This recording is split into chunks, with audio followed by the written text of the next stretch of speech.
Study IQ IAS, अब तैयारी हुई अफोर्डेबल।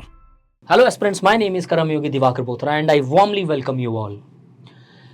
आज का जो टॉपिक है आप देख सकते हो, फेमिनिज्म थ्रू टर्म्स। कई बार ऐसे ऐसे टर्म्स आप फेमिनिज्म के सुनते हो जो शायद आपको क्लियरिटी नहीं दे पाती है उन पर्टिकुलर एस्पेक्ट्स के बारे में, उनके मीनिंग्स के बारे में। सूडो फेमिनिस्ट जैसे कॉन्सेप्ट भी है जो लिटरली फेमिनिस्ट है तो नहीं, उन्हें फेमिनिज्म का आइडिया भी नहीं है बट अपने आप को फेमिनिस्ट बोलते हैं। ये टॉपिक सिर्फ फेमिनिज्म के लिए इंपॉर्टेंट नहीं है बट कई बार जो वुमेन जैसे एक बहुत इंपॉर्टेंट टॉपिक है as far as civil services is concern, gender equality जैसे कॉन्सेप्ट्स, जेंडर इनइक्वालिटी जैसे कॉन्सेप्ट्स, स्ट्रैटिफिकेशन, हायरार्की, चाहे वो पॉलिटिकल साइंस हो, सोशियोलॉजी हो, एंथ्रोपोलॉजी हो या फिर किसी भी सब्जेक्ट से हो। आज का जो ये टर्म्स है बड़े इंटरेस्टिंग होंगे, एक जनरल पर्सन जो इसे सुन रहा है उनके लिए भी उतने ही रेलेवेंट है ताकि ये वर्ड्स अपने लैंग्वेज में भी वो ला सके, अगर कोई दूसरा लाता है तो उसे समझ भी सके। तो इस अगले 15 से 20 मिनट में जो मेजर टर्म्स मुझे लगते हैं फेमिनिज्म से कनेक्टेड हैं, जो या डे टू डे लैंग्वेज में यूज किए जाते हैं इन द इंटेलेक्चुअल स्फीयर, उनको दिखते हैं। एक एक छोटे छोटे टर्म्स हैं, उनको एक्सप्लेन करते चले जाऊंगा। First term, anarcha feminism. अब ये होता क्या है? A combination of anarchism। anarchism क्या होता है? स्टेट नहीं एग्जिस्ट करना चाहिए, कम्युनिटी अपने आप चीजों को बेहतर तरीके से मैनेज कर लेगी। A state of anarchism and feminism based on the belief that patriarchy and hierarchies result in oppression। Anarcha feminist strive for a community based society. ये चाहते हैं कि कम्युनिटी बेस्ड ही सोसाइटी हो। जैसे कई बार आप औरवली, पौंडीचेरी में देखते हो कि वो कम्युनिटी कैसे अपनी चीजों को मैनेज करती है, in which individuals are able to control their own life। because ये अनार्का फेमिनिस्ट मानते हैं कि कोई भी अगर संस्था बनाई जाएगी तो मेन डोमिनेशन होगा तो वुमेन सबऑर्डिनेट रहेगी, तो इसलिए वो कम्युनिटी एस्पेक्ट्स पे फोकस करते हैं। एंड्रोसेंट्रिक क्या होता है? It's a proposition, it's a term often used in the feminist dictionaries और feminist view points that men को हमेशा एक सुपीरियर मान लिया जाता है और हमेशा वुमेन की अंडरस्टैंडिंग मेन के कॉन्टेक्स्ट में की जाती है। Ideological focus on men as the primary sex where the default human being is male and women are viewed as subordinate to men। तो हम भी कई बार जब कॉन्वर्सेशन करते हैं यार, he is saying that, हम she नहीं यूज करते हैं, एक डिफॉल्ट ही वर्ड ही नॉर्मली दिखाई जाता है। तो अगर कभी आप ऐसा पाओ किसी को करते हुए या अपने आप को करते हुए तो understand androcentric is the right term to describe that action of yours. Anti pornography feminism, यहाँ पे ये मानते हैं जो ये पोर्नोग्राफी है वो कहीं ना कहीं वुमेन को और ज्यादा वल्नरेबल बना देती है। Anti pornography feminism activism informed by the believe that pornography sexualises and normalises violence against women. ऐसे लगने लगता है कि ये एक नॉर्मल एक्ट है बट कहीं ना कहीं by guided by this there is a possibility that the women violence में often increase. Elizabeth Newson, Dworkin and others have often talked about this, Kilbourne in the context of mannequin images. Biological determinism, quite but obvious, you know it well, it is one जहां पे it is believed that the men and women are different because of their respective biological aspects and characteristics। the idea that men and women behavior and personalities are innate and determined by physical rather than cultural factors। men और women को culture नहीं determine कर रहा है, वो जो gender या sex जो word use करते हो that is determined on their biological figures, biological aspects। cisgender क्या होता है? cisgender is one when a person behaves as per the biological gender which he was born with or assigned with। a person whose gender identity matches the one they were assigned at the birth।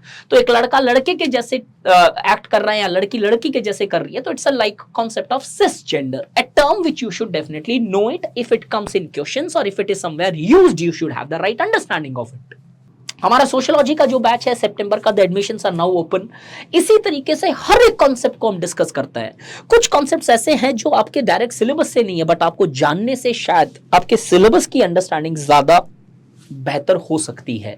ये ठीक उसी तरीके से है जब आप शादी करने जाते हो तो you just don't know that person whom you are going to be, I mean whom you are planning to marry, but you also largely have an interaction with the family members ताकि आपको ज्यादा बेहतर understanding आ सके उस चीज की। ये syllabus भी कुछ इसी तरीके से है दोस्त।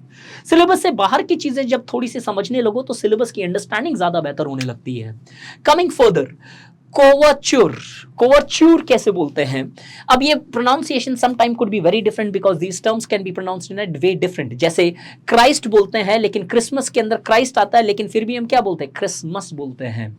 तो मेक श्योर कोवर्च्योर या फिर कोवर्ट्यूर the way you want to pronounce, a legal framework that prevailed in many English-speaking countries before the end of 19th century, by which a married couple were considered as one and the same. तो आज Hindu societies या Indian societies में भी हम देखते हैं पति पत्नी एक माने जाते हैं, जहां पे पति को ये रूल या फिर मेन को ये राइट हो जाता है कि woman is under his authority. This is called as coverture. Emotional labour, obviously Eric Hochschild की डेल्टा एयरलाइंस की स्टडी से ये टर्म निकला, लेकिन उससे पहले भी इस पे डिबेट हुई है, but yes, coined by this particular feminist और दिस पर्टिकुलर सोशियोलॉजिस्ट. क्या होता है? Requirement of some job, specially those often done by women. Men का भी हो सकता है, लेकिन वुमेन आज मेन में भी दिखाई देता है सर्विस इंडस्ट्रीज के अंदर, वुमेन के लिए लेकिन स्पेसिफिकली दिखा देता है ये, where workers must manage their own feelings and show enthusiasm और केयरिंग. जहां पे you are technically not going to sell a product, you would be selling your feelings. तो कई बार बोलते हैं नहीं यार उसका यार ये ट्रीटमेंट अच्छा नहीं है. अहमदाबाद में एक रेस्टोरेंट था जो इसलिए फेमस था कि जो उनके जो सन और फादर का डुओ था वो बिहेवियर बहुत अच्छा रखते थे, पोलाइट थे, कुछ ऐसा खास नहीं था रेस्टोरेंट में, खाना भी एक बार ओके था, मतलब कोई एवरेज भी नहीं बोलूंगा, बट उनके बिहेवियर के कारण लोग जाते थे. Technically selling their emotions. This means controlling your emotions, presenting your emotion in such a manner where the compassion, where the better aspect of your emotions are highlighted in order to largely make people feel at ease. ये hospitality industry में काफी देखा जाता है. Equality feminism क्या है? Strand of feminism sometime deployed by conservatives in the US that focuses on legal equality and between women and men. तो ये एक ऐसा एक नैरो फेमिनिज्म है जो एक लीगल इक्वालिटी की बात करता है. और इंडिया में देखें तो टेक्निकली जो फेमिनिज्म है वो ज्यादा इक्वालिटी फेमिनिज्म है, जहां पे हम हमेशा लीगल के ऊपर आके रह जाते हैं. इंटरनल प्राइवेट स्फीयर की बातें शायद हम ज्यादातर नहीं करते हैं, including majority of the feminist, if I can brand them as feminist.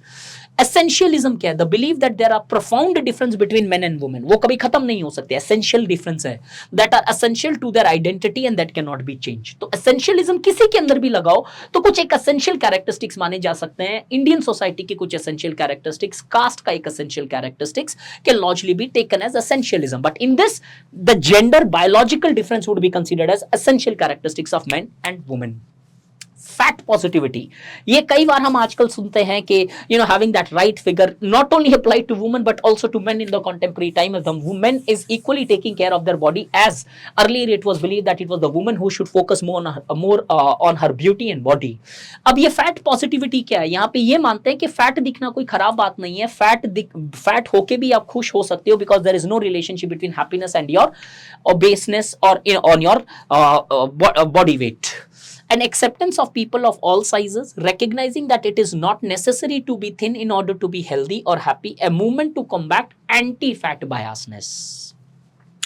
Feminist theology, examining the history, religious, every other aspects from the basis of feminist. Feminist के नजरिए से तो हम देखते हैं कि महाभारत को द्रौपदी के पर्सपेक्टिव से भी इरावती कार्वे जैसे सोशोलॉजिस्ट ने इंटरप्रेट किया हुआ है. फेमिनिस्ट थियोलॉजी बोला जा सकता है उसे. फर्स्ट वेव फेमिनिज्म क्या है? जहां पे हम इकोनॉमिक और एजुकेशन की बात कर रहे थे, टू गिव देम फाइट के इनके साथ डिस्क्रिमिनेशन नहीं होना चाहिए. याद रखना, इक्वालिटी नहीं, डिस्क्रिमिनेशन खत्म करने का डिमांड था. सेकंड फेव ऑफ फेमिनिज्म में क्या है? ज्यादा प्राइवेट स्फीयर से रिलेटेड था, सेक्सुअल फ्रीडम से रिलेटेड था, वर्क एक्सपीरियंसेस से रिलेटेड था. थर्ड वेव ऑफ फेमिनिज्म थोड़ा सा रेडिकल होता है, जो अब फर्स्ट टाइम इक्वालिटी की बात करने लगता है. तो पहले जो फॉर्म्स थे वो डिस्क्रिमिनेशन खत्म करने की बात करते हैं, थर्ड वेव रेडिकल मान लिया जाता है, जहां पे हम इक्वालिटी की अब डिमांड करने लगते हैं कि अब डिस्क्रिमिनेशन नहीं, हमें तो बराबरी चाहिए. अब हेट्रोनॉर्मेटिविटी क्या होता है? The strong believe that heterosexuality is the normal sexual behaviour. ये इनफैक्ट हर सोसाइटी में दिखाई देता है कि हेट्रोसेक्सुअल होना ही एक नॉर्मल बिहेवियर है, होमोसेक्सुअल होते ही अब नॉर्मल हो गए. This is called as heteronormativity and that differences between men and women are also distinct, natural and biological. ये दो चीजों पे टिका हुआ है कि डिफरेंसेस बायोलॉजिकल है और हेट्रोसेक्सुअलिटी एक नॉर्मल एस्पेक्ट और प्रैक्टिस होनी चाहिए समाज में, जो शायद आज चेंज हो रहा है. Incel, a very beautiful term, a man who considers himself involuntary celibate. In fact बहुत सारे लोग शायद इसको फॉलो भी करते होंगे या फिर इस तरीके का बिहेवियर दिखाई देता होगा. बाय चॉइस ही समझ लो, but yes technically not by choice. Incel किसे बोला जा सकता है? जो कुछ अपनी बनावट के कारण या फिर अपने अंडरस्टैंडिंग ऑफ ब्यूटी के कारण अपने आप को थोड़ा सा इंफीरियर मानते हैं और वो शायद राइट वुमेन्स को अट्रैक्ट नहीं कर पाते, तो वो वुमेन को हेट करने लगते हैं. यस, तो कॉलेज के टाइम में जब आपका वो सिंगल फ्रेंड जिसकी गर्लफ्रेंड नहीं हो रही थी, तो शायद वो आपकी गर्लफ्रेंड से कहीं ना कहीं लड़ाई करता था, झगड़ा करता था या कुछ XYZ। ये है incel. I repeat, a man who consider himself involuntary celibate because he cannot attract the sort of woman he wants. Incels are often aggressively anti-women, blaming them for their lack of sex and love. Internalized sexism, when the woman themselves believes mainstream society's perception of female inferiority. जब women खुद अपने आप को शायद एक sexual object मानने लगे, आपको अपने आप को इंफीरियर मानने लगे, this is called as internalised sexism. कायरकी क्या होता है?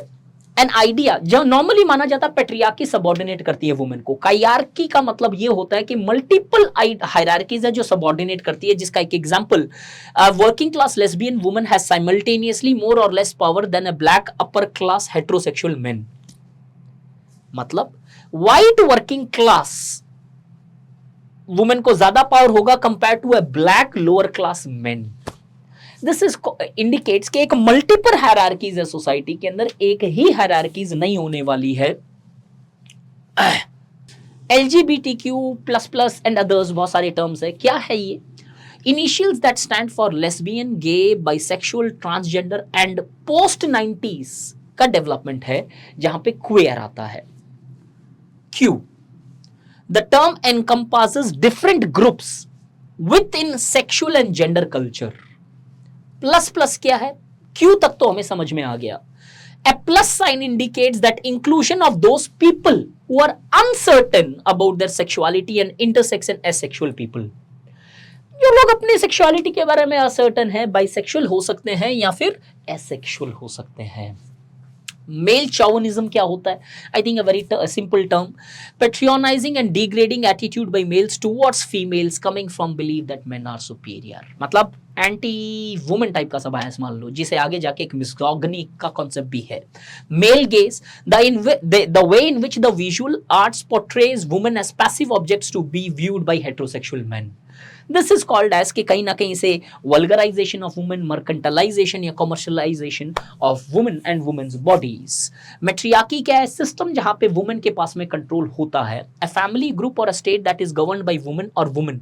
अ form of social relationship in which the mother और eldest male is head of the eldest female is the head of the household. A situation in which a family descent and inheritance comes through the female. तो अब depend करता है मैट्रियार्की तुम किस level पे, एक descent के सिस्टम में भी होता है, एक हाउसहोल्ड के सिस्टम में भी होता है और एक स्टेट के लेवल पे भी मैट्रियार्की देखा जा सकता है। नागालैंड, नॉर्थ ईस्ट के अंदर या फिर साउथ इंडिया के अंदर नैयर्स की सोसाइटी थोड़ा बहुत अगर सुपरफिशियली देखें तो आप मैट्रियार्की के नीचे देख सकते हो। Microaggression, the regular small acts of invalidation that are directed towards members of marginalized groups. इसको आप सिर्फ फेमिनिस्ट से ही नहीं, वनरेबल सेक्शन से भी कनेक्ट कर सकते हो, जिसे घनश्याम शाह बोलते हैं नैनो डिस्क्रिमिनेशंस। किसी को टोंट पास कर दिया, कोई बहुत बड़ा अनटचेबिलिटी प्रैक्टिस नहीं किया, जस्ट आपने ऐसे ही एक ब्रांड कर दिया या लेबल कर दिया। माइक्रो एग्रेशंस बोला जा सकता है इसे sociologically. Misogyny, men's hatred of and contempt for women, it's like a hate. Incels जो दिखाई देते हैं। Objectification, in the context of feminism treating women as a sexual object. Objectify कर देते हो किसी चीज को, किसी एक इंसान को चीज मान लिया जाता है और उस चीज को भी किसी एक पर्टिकुलर कैरेक्टरिस्टिक्स जैसे सेक्सुअलिटी या सेक्सुअल अट्रैक्शन से कनेक्ट कर दिया जाए। पॉलिटिकल लेस्बियनिज्म, पॉलिटिकल लेस्बियनिज्म एक बहुत बड़ा ही कॉन्सेप्ट है जो हम नॉर्मली आते ही अरे नहीं। पॉलिटिकल लेस्बियनिज्म मींस वेयर, जहां पे एक ये आइडिया है where you are against men but that doesn't mean that you love women. The idea that lesbianism is a political choice that women should give up men to combat male oppression, whether or not they desire other women or not. Therefore, political feminism has nothing to do with your sexual intercourses. Post feminism, ये एक ऐसा term coin किया गया जहां पे ऐसा लगा कि फेमिनिस्ट का जो गोल है इक्वालिटी का वो एस्टैब्लिश हो गया, therefore there is no necessary requirement of feminism in the modern times.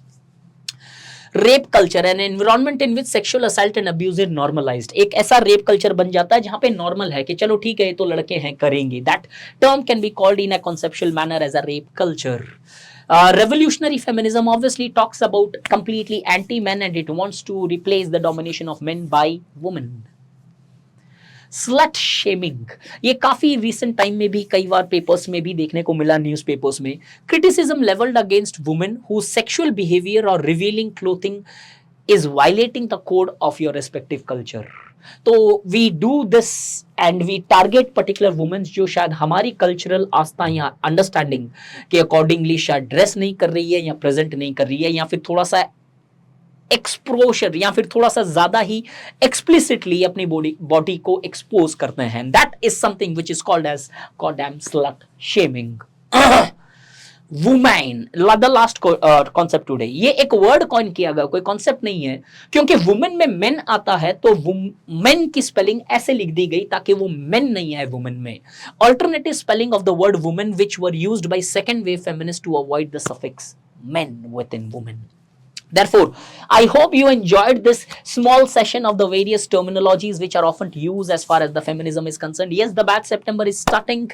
Do get into the batch and really feel the difference in your sociological preparations. Thank you so much. Have a real nice day. Study IQ IAS. अब तैयारी हुई affordable.